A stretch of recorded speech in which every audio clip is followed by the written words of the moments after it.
Crypto ଯେତେବେଳେ ବାଇ କରୁଛ ନିଜର ଅଫଲାଇନ ର ପରାମର୍ଶ ନିଅନ୍ତୁ ଯଦି ଆପଣ ମାନେ ଜାଣିନାହାନ୍ତି। ଆଉ ଆଜିକାଲି ତ ୟୁଟ୍ୟୁବ ସହାୟତାରେ ବି ଆମେ ବାଇ କରିପାରିବା ଯିଏ ଯାହାର ଟିକେ ନଲେଜ ଅଛି ଭଲ ସେ ୟୁଟ୍ୟୁବ ମାଧ୍ୟମରେ ବି ଦେଖିକି ତାଙ୍କେ ବାଇ କରିପାରିବେ। ଆଉ ନଚେତ୍ ନିଜର ଅଫଲାଇନ ରୁ ଆପଣ ମାନେ ମାର୍ଗଦର୍ଶନୀୟ କେମିତି ବାଇ କରାହବ କେମିତି ପ୍ରୋସେସ କରାହବ ଆଉ ନିଜ ଇଚ୍ଛାରେ କେବେ ବି କରନ୍ତୁ ନାହିଁ। କାହିଁକି ପ୍ରୋଫାଇଲ ଫିଲଅପ ବେଲେ ବହୁତ ଗୁଡାଏ ଲୋକ ଭୁଲ କରୁଛନ୍ତି। ଯିଏ କି ଭଲ ଏଜୁକେସନ ଜଣେ ଶିକ୍ଷକ ଏଇଭଳିଆ ଲୋକ ବି ଭୁଲ କରୁଛନ୍ତି।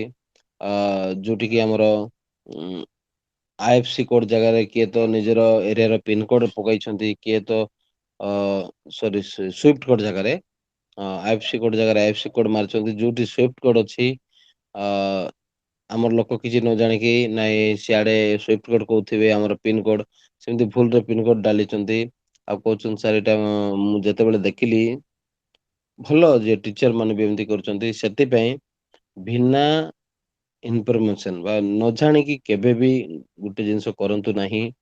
ଆ କାହିଁକି ୱାନ୍ ଟାଇମ ସେ ନିଏ ସେକେଣ୍ଡ ଥର ସେ ନିଏ ନାହିଁ।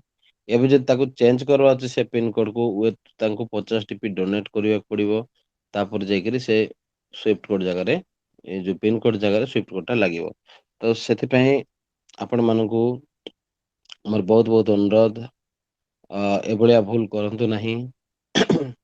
ଆଉ ସିନିୟର କୁ ସବୁବେଳେ ଯୋଗାଯୋଗ ରଖନ୍ତୁ।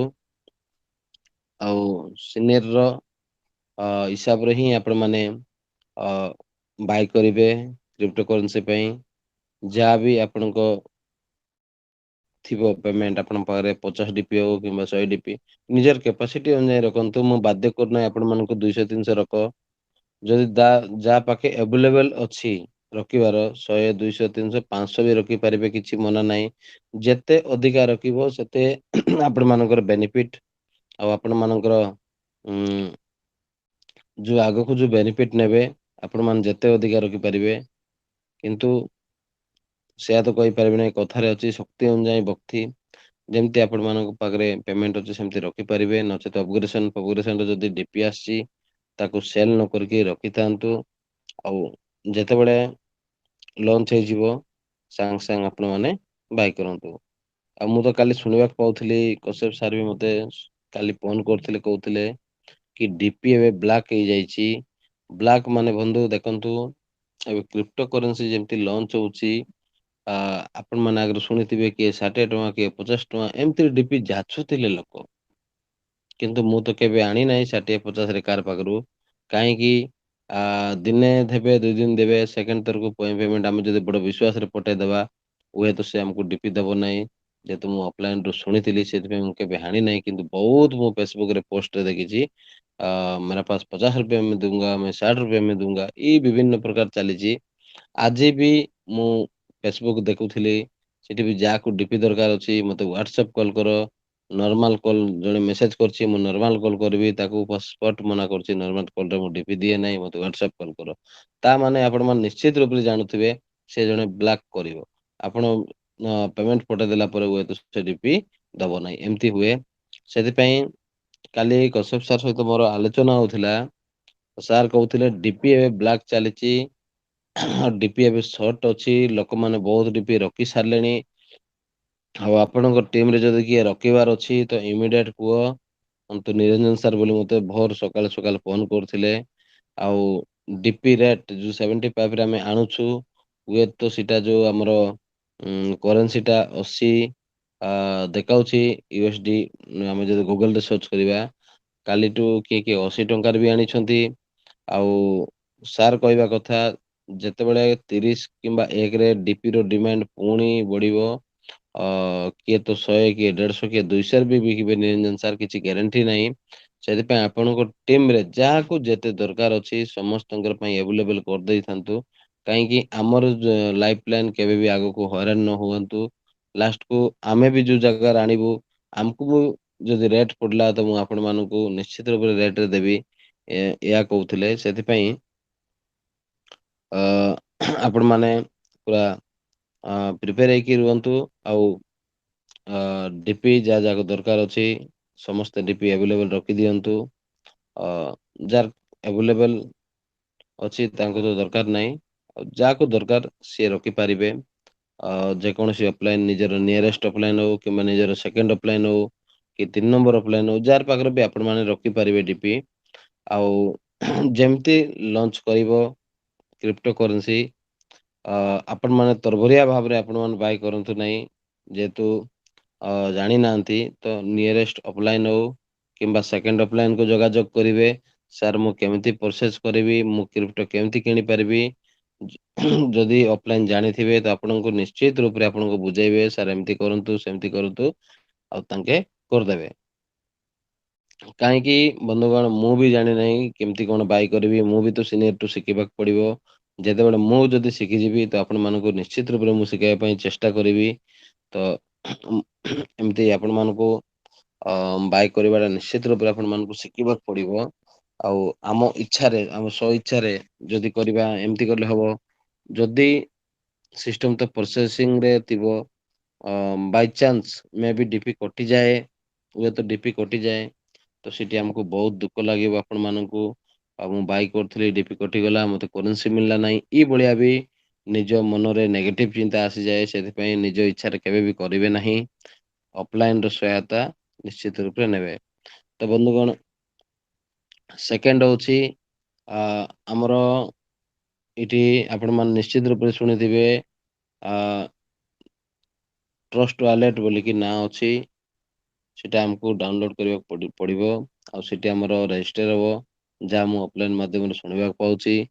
ଆଉ ଟ୍ରଷ୍ଟ ୱାଲେଟ୍ ତ ମୋର ଆଗରୁ ମଧ୍ୟ ଅଛି। ଯେହେତୁ ମୁଁ ଅ ଆପଣମାନଙ୍କୁ ଥରେ କହିବି ଥିଲି, ଏଥିରିଏମ୍ କିଣିଥିଲି। ଅ ଯୋଉ ଏଥିରିଏମ୍ କିଣିଲା ବେଳେ ବି ଟ୍ରଷ୍ଟ ୱାଲେଟ୍ ଦରକାର ପଡୁଥିଲା। ଏଥିରିଏମ୍ ମୁଁ କିଣିଥିଲି 3000 ଟଙ୍କାର, କିନ୍ତୁ ତାଙ୍କୁ ମୁଁ ସେଲ୍ କରିଥିଲି 18,000 ଟଙ୍କାରେ, ମାତ୍ର 6 ମାସରେ। 6 ମାସରେ 3000 ରୁ 18,000 ହେଇଥିଲା। ତ ଆପଣମାନେ ଚିନ୍ତା କରନ୍ତୁ, ତ କ୍ରିପ୍ଟୋ ତାର ତ ବହୁତ ବଡ କ୍ରାଉଡ ଅଛି, ଯିଏ କି 7 ମିଲିୟନ ଥିଲା, ଏବେ 8 ମିଲିୟନ ହେଇଯାଇଛି କମ୍ପ୍ଲିଟ। 8 ମିଲିୟନ ଲୋକ ଆଉ ଯଦି କ୍ରିପ୍ଟୋ କିଣିବେ ତ ଆର ଡିମାଣ୍ଡ କେତେ ବଢିବ, ମୁଁ କିଛି କହିବି ନାହିଁ, ଆପଣ ମାନେ ନିଜେ ନିଜେ ଚିନ୍ତା କରନ୍ତୁ। ଏଥିରିଏମ୍ ରେ କେତେ ଲୋକ ଥିଲେ ମୁଁ ତ ଜାଣିନାହିଁ, ଯେହେତୁ ନୂଆ କନସେପ୍ଟ ଟା। ଜଣେ ସାରଙ୍କ ପାଇଁ ମୁଁ କରିଦେଇଥିଲି। ଅ ମାତ୍ର 3000 ଟଙ୍କାରେ କିଣିକି 6 ମାସରେ ମୁଁ 18,000 ବିକିଥିଲି, ମାନେ 15,000 ଟଙ୍କା ମୋର ସ୍ପଟ୍ ଲାଭ ଥିଲା। ସେଥିପାଇଁ ଏଠି ବି ବହୁତ ଶୀଘ୍ର, ସେଠି 6 ମାସ ଲାଗିଥିଲା। ଆଜି ସେଇଟା ବହୁତ ରେଟ୍ ହେଇଛି। ଆଜି ଯଦି ରଖିଥାନ୍ତି, ହୁଏତ ମୁଁ ସେଇଟା 1L ଭିତରେ ବି ଯାଇଥାନ୍ତା, କିନ୍ତୁ ମୁଁ ଡରିଗଲି ଏଇଟା ସତରେ ରହିବ ନା ନାହିଁ, ନାଇଁ କି? ଆମର ଯୋଉ ମନକୁ ସନ୍ଦେହ ଜ୍ଞାନ ଆସେ, ସେଇଟା ବହୁତ ବଡ ଖରାପ ଗୁଣ। ଆମେ ଜାଣି ନ ପାରିକି ମୁଁ ସେୟାକୁ ସେଲ୍ କରିଦେଲି। ଯଦି ରଖିଥାନ୍ତି ତ ଆଜିକା ଡେଟରେ ମୁଁ ବହୁତ ପଇସା ହେଇଥାନ୍ତା। ତ ମୁଁ ସନ୍ଦେହ ପାଇଁ ମୁଁ ସେଟାକୁ ସେଲ୍ କରିଦେଲି। ମୁଁ ଆଜି କିନ୍ତୁ ବହୁତ ପସ୍ତାଉଛି, ଯଦି ରଖିଥିଲେ ଆଜି କିଛି ଦି ପଇସା ଅଧିକା ପାଇଥାନ୍ତି। ତ ସେଥିପାଇଁ ଆପଣ ମାନଙ୍କୁ କହୁଛି, ଯେହେତୁ ଆମର କ୍ରାଉଡ ର ଅଭାବ ନାହିଁ, କ୍ରିପ୍ଟୋ କରେନ୍ସି ପାଇଁ ଆମର ଲୋକର ଅଭାବ ନାହିଁ, ତ ଆପଣ ମାନେ କିଛି କିଛି ନିହାତି ରୂପରେ ରଖନ୍ତୁ। ସିଷ୍ଟମ ତ ଯାହା ଦବ ଦବ, ତା ଆଡରୁ ଆମେ ସିଷ୍ଟମ ର ଭରସାରେ କେବେ ବି ରହିବା ନାହିଁ। କାହିଁ ଫ୍ରି ଦେବା ଜିନିଷ ଆମକୁ ଟିକେ ବି ଦେଇପାରନ୍ତି, ଅଧିକା ବି ଦେଇପାରନ୍ତି ଲୋକ, ନାଇଁ କି? ତାର ଯେତେ ଇଚ୍ଛା ହବ ସେତେ ଆମକୁ ଦବ। ତ ଆମେ ଯଦି ଆମର ଆଡୁ ନିଜର ଆଡୁ ରଖିଥିବା, ସେଇଟା ଆମର ନିଜର ପାଇଁ ବହୁତ ବଡ ପ୍ଲସ ପଏଣ୍ଟ। ଆଉ ଆମେ ଯଦି ସିଷ୍ଟମ ଦେଲା ଆମକୁ 10ଟା କଏନ, ଆମର ନିଜର ଯଦି 10ଟା ଥିବ ତ 20ଟା କଏନ ର ଆମକୁ ଭ୍ୟାଲୁ ମିଳିବ। ଆଉ 20ଟା କଏନ ଆମେ ବିକି ପାରିବା। ଯଦି ବି ଆମେ ଆଜିକା ଡେଟରେ କ୍ରିପ୍ଟୋ ଆମେ କିଣି ପାରୁନଥିବା, ଯଦି ମାସେ କି 2 ମାସ ପରେ କି ଆମର ଟିମ ର କିମ୍ବା ଆମ ଅଫଲାଇନ ର ଯାହାର ବି କଏନ ଦେଖିବା, ସେ ଯଦି 5,000 କି 10,000 ର କିଣିଛି, ମାସେ 2 ମାସ ପରେ ତାର ସେଇଟା 2 ଲକ୍ଷ 3 ଲକ୍ଷ ହଉଛି। ସେତେବେଳେ କହି ତ ପାରିବାନି, କିନ୍ତୁ ନିଜକୁ ନିଜ ଏମିତି ଫିଲ୍ ହବ ବନ୍ଧୁ, କାଶ ମୁଇଁ ସେଦିନ 5,000 ଟଙ୍କା କାହାକୁ ମାଗିକି ଯଦି କିଣିଥାନ୍ତି, ତ ଆଜି ମୁଁ 1,00,000 2 ଲକ୍ଷ ଟଙ୍କା କମାଇଥାନ୍ତି। ଏତେ ନିଜକୁ ପ୍ରାଉଡ ଫିଲ୍ କରିବ। ମୁଁ ବର୍ଷେ ବର୍ଷେ ରହିଲି ପର୍ଲ ବାଇନରେ, ସେ ଗୋଟେ ସନ୍ଦେହ ପାଇଁ ମୁଁ ଆଜି କିଣି ପାରିଲି ନାହିଁ। କିନ୍ତୁ ଯଦି କରିଥାନ୍ତି, ତ ଆଜି ମୁଁ ଆଗକୁ ନିଶ୍ଚିତ ରୂପରେ ରହିଥାନ୍ତି। ଏଭଳିଆ ଫିଲ୍ ହବ। ଦିନ ଆସିବ ଲୋକ ବହୁତ ପସ୍ତାଇବାକୁ ପଡିବ। ସେଥିପାଇଁ ଯାହାର ସମ୍ଭବ ବନ୍ଧୁ ନିଶ୍ଚିତ ରୂପରେ ରଖ, ଏଇଟା ମୁଁ ଆପଣମାନଙ୍କୁ ରିକ୍ୱେଷ୍ଟ। ଆଉ ଏମିତି ମୋ ଟିମରେ ନ ହଉ, ଆଉ ଆଗକୁ ଲୋକ ପସ୍ତାଇବା ଦିନ ନ ଆସୁ, ଏ ଆମର ଆପଣ ମାନଙ୍କର ପାଖରେ ମୁଁ ରଖୁଛି। ଆଉ ନିଶ୍ଚିତ ରୂପରେ ମୁଁ ଜାଣିଛି ସମସ୍ତେ କିଛି ନା କିଛି ରଖିଥିବେ। ମୁଁ ମୁଁ ବି ବେଶୀ ରଖି ନାହିଁ, ମୁଁ ବି ପାଖାପାଖି 300 ରଖିଛି। 300 ଡିପି ପାଖାପାଖି ହବ। ରାତି ଏବେ ଯାଏ ରାତି ଥିଲା ମୋର 100, ଆଉ ଜଣଙ୍କୁ ରାତିରେ ମୁଁ ମାଗିଛି 100 200, ଆଉ 100 ଡିପି ଆଜି ମଗେଇବି। ଟୋଟାଲ ମୋର 300 ଡିପି ପାଖାପାଖି ରଖିବା ପାଇଁ ମୁଁ ଚେଷ୍ଟା କରୁଛି। ଯଦି ହୁଏ ତ ଅଧିକା ବି ରଖିବି ବୋଲି ଆଶା ଅଛି। ସେମିତି ମୁଁ କହୁନାହିଁ ମୁଁ 300 400 ରଖୁଛି ତ ଆପଣ ମାନେ ସେୟା ରଖ, ସେମିତି ନାହିଁ। ଯଦି ମୋଠୁ ବି ଅଧିକା ରଖିବା ପାଇଁ ଚାହୁଁଛ ରଖିପାରିବେ, କମ ରଖିବା ପାଇଁ ଚାହୁଁଛ ରଖିପାରିବେ, ଏଇଠି କିଛି ଡିମାଣ୍ଡ ନାହିଁ। ନିଜର କ୍ୟାପାସିଟି ଅନୁଯାୟୀ ରଖନ୍ତୁ, ଆଉ ତାକୁ ଆପଣ ମାନେ ସେଲ୍ କରିବେ। ବା ଆମର ତ ଜଣା ପଡିଯିବ ଡିପି କେତେରେ ମିଳିବ, କେତେରେ ସେଲ୍ କରିବା। ଏଇ ସବୁ ଜିନିଷ ଯେତେବେଳେ ଆମର ଲଞ୍ଚ ହବ ସେତେବେଳେ ହିଁ ଜାଣିପାରିବା। କିନ୍ତୁ ଏବେ ତ ଆମେ କିଛି କହିପାରିବା ନାହିଁ କେମିତି ହବ କଣ ହବ। ଲଞ୍ଚ ହେଲା ପରେ ଆମେ ବି ତ ଗୋଟେ ଅଫଲାଇନ ରୁ ଶିଖୁଛୁ, ଆଉ ଆପଣ ମାନଙ୍କୁ ଦି ଶବ୍ଦ କହୁଛୁ କି ଏମିତି କଲେ ଆମେ ଆଗକୁ ଡେଭଲପ ହେଇପାରିବା। ଆଉ ନିଶ୍ଚିତ ରୂପରେ ମୁଁ ଭାବୁଛି ଯଦି କରେନ୍ସି ଆସିଲା, ଆ ଯୋଉ ପ୍ରକାର ନିଜର ଅଫଲାଇନ ମାନେ କହୁଛନ୍ତି, ତ 100% ଆମେ ଯୋଉ ଏବେ ପାଉଥିଲୁ ଡିପି ଆକାରରେ, ତାଠୁ ହୁଏତ ଆମେ 4 ଗୁଣା ଲାଭ ପାଇପାରିବା ବୋଲି ମୁଁ ବିଶ୍ୱାସ କରୁଛି। ଏବଂ ନିଶ୍ଚିତ ରୂପରେ ପାଇବା। ତ ଆପଣ ମାନେ ବି ସିଷ୍ଟମ ଉପରେ ବିଶ୍ୱାସ କର। ସିଷ୍ଟମକୁ ବିଶ୍ୱାସ କରିବା ପୂର୍ବରୁ ନିଜକୁ ନିଜେ ସାଟିସ୍ଫାଇ ହୁଅ। ହଁ ମୁଁ ଆଜି ପର୍ଲ ବାଇନରେ କ୍ରିପ୍ଟୋ କରେନ୍ସି ଲଞ୍ଚ କଲେ ମୁଁ ଯାହା ଇନକମ କରୁଥିଲି ଡିପି ମାଧ୍ୟମରେ, ତାଠୁ 4 ଗୁଣା ମୁଁ ଇନକମ କରିପାରିବି। ଏଇଟା ସବୁ ନିଜ ବିଶ୍ଵାସ ଆଗ କର। ନିଜକୁ ନିଜେ ଯେତେବେଳେ ବିଶ୍ୱାସ ହେଇଯିବ, ତ ନିଜର ଲାଇଫ ଲାଇନକୁ ଆମେ କହିପାରିବା କି ସିଷ୍ଟମ କୁ ଭର୍ଷା କର ବୋଲି କହିପାରିବା। ସବୁଠୁ ପ୍ରଥମେ ନିଜେ ବିଶ୍ଵାସ କରିବା ନିହାତି ଆବଶ୍ୟକ ବନ୍ଧୁ। ଆଉ ନିଜର ଯଦି ବିଶ୍ୱାସ ନଥିବ, ଠିକ କରେନ୍ସି ଆସିବ କି ନାହିଁ, ଆ କିଟା କେତେରେ ଯିବ, ହୁଏତ କାଲି କମିଯିବ ରେଟ୍, ଏଇ ଭଳିଆ ଆମର ଯୋଉ ମନରେ ଯୋଉ ଫିଲିଙ୍ଗସ୍ ଟା ଆସିଯାଏ, ତ ଆମର ମନ କିଛି ନେଗେଟିଭ ହେଇଯାଇଥାଏ। କାହିଁକି କହୁଛି ଏଇଟା ମୁଁ ଅନୁଭବ କରିଛି ଏଥିରିଏମ ପିରିୟଡ ରେ। ଏଥିରିଏମ କୁ ମୁଁ କିଣିଥିଲି ଶସ୍ତାରେ 3000 ର। କିନ୍ତୁ ଯେତେବେଳେ ଲୋକ କହୁଥିଲେ ତୋର ଏଇଟା ଏତିକି 15,000 ହେଇଛି, ମଝିରେ କହିଥିଲେ 8,000 ହେଇଛି, ତାପରେ କହିଲେ 10,000 ହେଇଛି, ତାପରେ କହିଲେ 18,000 ହେଇଛି, ମୁଁ ଯିଏ ଯିଏ ଜାଣିଛନ୍ତି ତାଙ୍କ ମାନଙ୍କୁ ଦେଖାଉଥିଲି। ଏଇଟା ମୁଁ ଏତିକିରେ କିଣିଥିଲି କଣ ହେଲା ଏମତି ବଢି ଯାଇଛି, ନାଇଁ କି?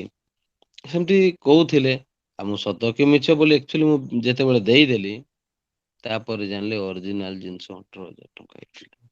ତ ସେତିକି ବେଳକୁ ଖୁସି ତ ଲାଗିଲା, କିନ୍ତୁ ଆଜି ଦୁଃଖ ଲାଗୁଛି କଣ ପାଇଁ, ଯଦି କାଶ ମୁଁ ସେ ଜିନିଷକୁ ଆଜିକା ଡେଟରେ ରଖିଥାନ୍ତି, ତ ଆହୁରି ଅଧିକା ଟଙ୍କାରେ ମୁଁ ବିକ୍ରି କରିପାରିଥାନ୍ତି।